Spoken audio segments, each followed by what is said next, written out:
Neon signs painted the city in hues of blue and purple. A constant hum, the city's heartbeat, pulsed through the steel and concrete canyons. This was New Albion, a testament to human ingenuity and greed. Here, memories were the new currency, traded like precious commodities. They whispered in the wind, stories waiting to be told, bought and sold. New Albion thrived on forgotten moments, the joy of a first love, the thrill of a lifetime achievement, the searing pain of loss, all bottled and bartered. The city was a tapestry of stolen experiences, leaving many hollowed, their pasts erased for a fleeting moment of someone else's bliss.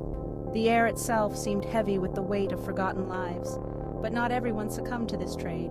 Some fought for the sanctity of their own history, for the right to their own past, however flawed or painful. They saw the trade for what it was, a slow poison, eroding the very essence of humanity. Among them stood Lila Monroe, a detective grappling with the shadows of the city and her own past. Lila knew the price of a forgotten memory. She had seen the vacant stares of those who had sold too much, their minds hollowed shells. She knew the allure of reliving past glories, the seductive whisper of forgetting pain, yet she held on to her own memories fiercely, guarding them like a precious treasure. Lila Monroe was a woman forged in the fires of New Albion's underbelly. Haunted by a past she refused to relinquish, she walked a lonely path. Her own memories, a tangled knot of joy and sorrow, were her compass, guiding her through the city's moral labyrinth. Every scar, every laugh line etched on her face told a story. They were a testament to a life lived, not traded. Her apartment, a small, cluttered space above a flickering neon sign, was her sanctuary. The worn books lining the shelves, the faded photographs on the wall were her anchors. They reminded her of a time before memories had a price, a time before New Albion. Lila's eyes, hardened by years on the force, still held a glimmer of hope. Hope for justice, for a future where memories were cherished, not commodified. She had dedicated her life to fighting the insidious trade that haunted New Albion, her weapon of choice, an unwavering moral compass and a mind untouched by the siren song of memory traders. Lila was a shield against the encroaching darkness, a beacon of defiance in a city slowly forgetting itself.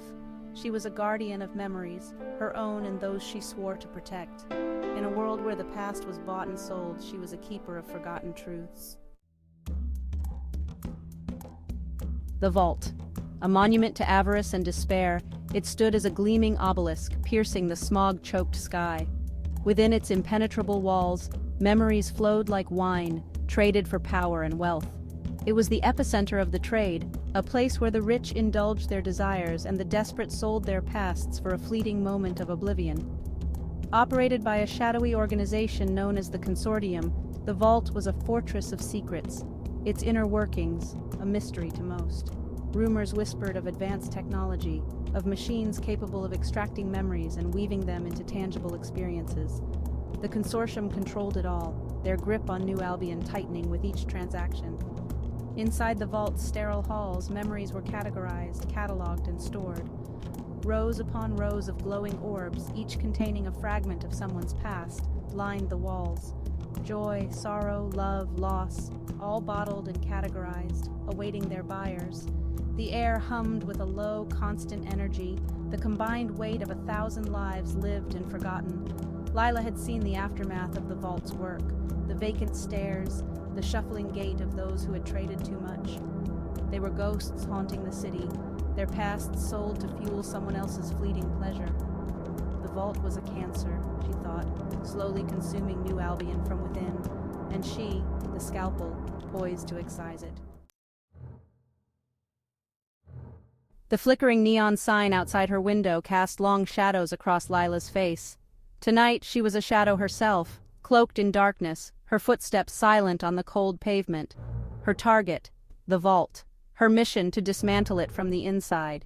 Years of planning had led to this moment. Years of gathering information, cultivating contacts, playing a dangerous game of cat and mouse with the Consortium. Tonight, she would strike at the heart of the beast. Her heart pounded against her ribs, a drumbeat urging her forward. She slipped through the city's underbelly, a phantom navigating the labyrinthine alleyways. Each step brought her closer to the truth, to exposing the Consortium and their insidious trade. The air grew heavy, the stench of desperation and fear clinging to the shadows. Lila pressed on, her resolve unwavering. She was a ghost, a whisper in the night, moving unseen, unheard. Ahead the vault loomed, a monolith of secrets, its sleek surface reflecting the city's neon glow. The vault's security was formidable, a network of surveillance cameras, motion sensors, and armed guards. But Lila had anticipated this. Her plan was intricate, reliant on timing, skill, and a touch of luck. She bypassed the first layer of security with practiced ease, her movements fluid, almost instinctual. Years on the force had honed her instincts, sharpened her senses to a razor's edge.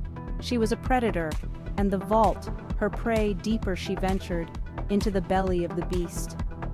The air thrummed with a low hum, the sound of machinery and the faint scent of ozone prickling her nostrils. She navigated a maze of corridors, each turn bringing her closer to her goal. Lila slipped past laser grids, disabled pressure plates, and deactivated surveillance cameras. Each challenge overcome fueled her determination.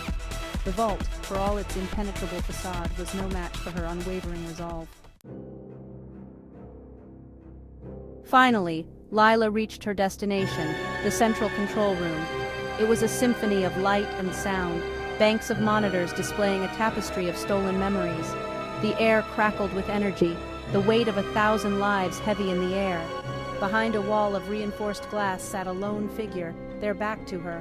This was it, the mastermind behind the vault, the puppet master pulling the strings of New Albion's despair. "You've come far, detective," a voice boomed, smooth and cultured. The figure swiveled in their chair, their face obscured by the dim light. "But then, you always were a tenacious one." Lila met their gaze, her own unwavering. "Your reign ends tonight," she stated, her voice cold, resolute. "The Consortium's games, their exploitation would end here." "Such conviction," the figure chuckled, their voice a chilling counterpoint to the hum of the machines. "Tell me, detective, what price are you willing to pay for your convictions?" The words hung in the air, heavy with unspoken threat. Lila knew the risks, the lengths the Consortium would go to protect their empire, but fear was a luxury she couldn't afford. "The price of freedom is eternal vigilance," she countered, her hand hovering near her weapon. She wouldn't back down, not while the city she swore to protect was held hostage by greed and despair. The figure rose from their chair, the light catching their face. Lila gasped. She knew that face, the haunted eyes, the cruel twist of their lips. It was a ghost from her past, someone she thought long gone. "You?" she breathed, her voice a mix of disbelief and betrayal. Memories long suppressed flooded back, a shared past, a friendship shattered, and a wound that had never truly healed. "Surprised, Lila?" the figure sneered, their voice dripping with venom. "People change, ambitions evolve, and some of us learn to profit from the weaknesses of others." A cold rage coursed through Lila, a potent cocktail of anger, betrayal, and a profound sense of loss. This wasn't just about the vault, about the Consortium, or even about New Albion. This was personal. "You were supposed to be better than this," she spat, her words laced with disgust. The idealism of their shared past, the hope they had clung to, all of it felt like a cruel joke now. The figure laughed, a harsh, grating sound that echoed through the control room. "Idealism is a luxury for the privileged, Lila. I learned that the hard way. But you always were blind to the realities of this world." Lila drew her weapon, her finger tightening on the trigger. "You may have won this round, old friend, but the game is far from over." "We'll see about that, detective," the figure countered, their hand moving with a speed that belied their age. The room erupted in chaos, a blur of motion, the deafening roar of gunfire, and the acrid smell of cordite. Lila fought with the ferocity of a cornered animal, her movements honed by years of training and fueled by a rage she had never known she possessed. But even in the midst of the chaos, a part of her mourned the shattered remnants of their past. The battle was over as quickly as it began. Lila stood amidst the wreckage of the control room, the air thick with smoke and the metallic tang of blood. The figure lay slumped against the wall, their chest a mass of scorched flesh and bone. Lila stared down at them, her victory feeling hollow, a Pyrrhic triumph. The Consortium was crippled, the vault on the verge of collapse, but at what cost? She had stared into the abyss, confronted the darkness that lurked within the human heart, and emerged forever changed. As sirens wailed in the distance, signaling the arrival of the authorities, Lila turned and walked away. The fight was far from over, the battle for New Albion's soul just beginning. But for now, she had done what she could. The city's heartbeat pulsed around her, a constant reminder of the life that throbbed beneath the surface. Lila walked towards the rising sun, her shadow stretching long and thin behind her. She carried the weight of the city on her shoulders, the hope and despair intertwined. The past was gone, traded and lost, but the future, she knew, was still unwritten.